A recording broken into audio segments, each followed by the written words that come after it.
Welcome to or welcome back to Auntie's Cakery. This has got to be the tallest cake I have ever made. I'm starting with some candy melts. You can use chocolate chips or any type of white compound chocolate for this to make some ganache. And I mix some cream in with that. Stir it up until it's nice and smooth. Sometimes I stick it in the microwave for a few seconds just to keep it warm. And now I have some red velvet cake.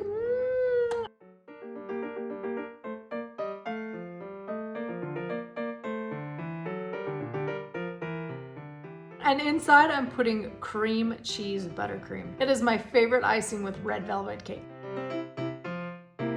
The border around the cream cheese is made of ganache. It's a little more firm than the buttercream itself.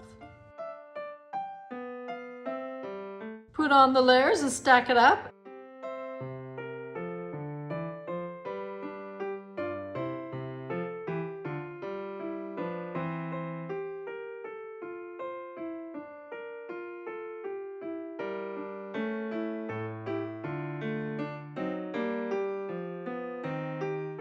And since this is going to be a double barrel cake, which means 2 cakes stacked on top of each other, I am putting straw supports. It's a 6-inch cake, so 3 straws should ought to do it. Glue those 2 cakes together with a little ganache.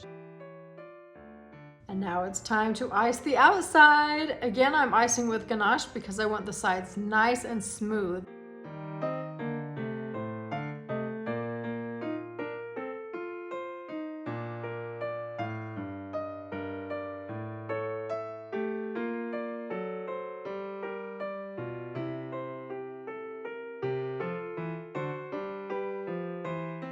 So when I put the fondant on it, it also is nice and smooth. So I don't usually put Tylose powder in my fondant, but for this project I am definitely putting some in because I need it to stay a little stiff. I put about 1 teaspoon of Tylose powder per 1 pound of fondant. And I mix it really well.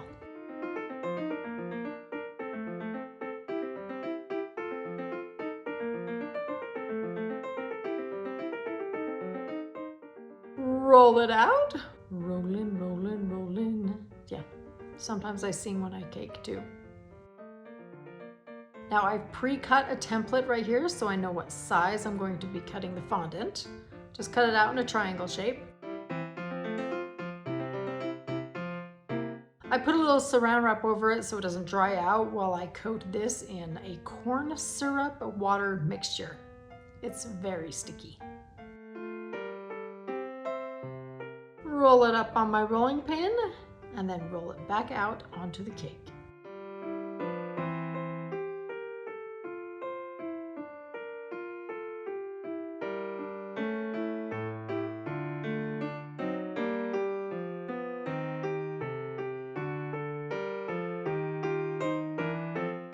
Once I've got that stuck on, I'm taking the edges and bending them over just slightly.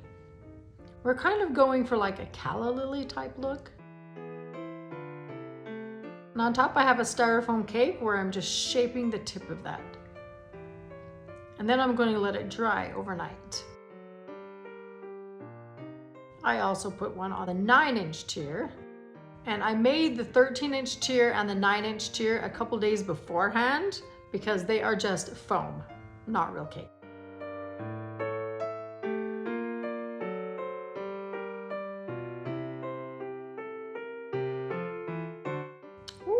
I like the shape of that second one, I think.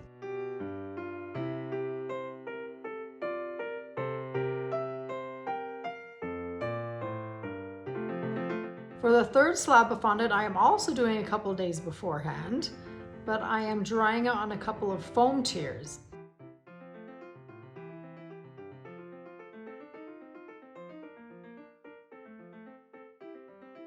So the day before the wedding, I take the cake out of the fridge and I remove the foam tiers from the firm fondant. Again, slather it up with that cornstarch water mixture and slip it right onto the cake.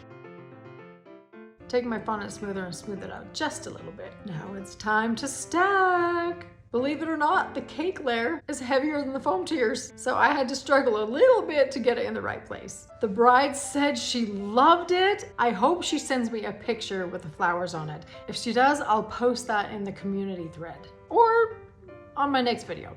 Who knows? So if you liked this cake, you may like the one here on the screen also, if it shows up. And also for those of you who watched the end, do you like having me in the picture or is a voiceover just okay? Let me know what you like best. Bye.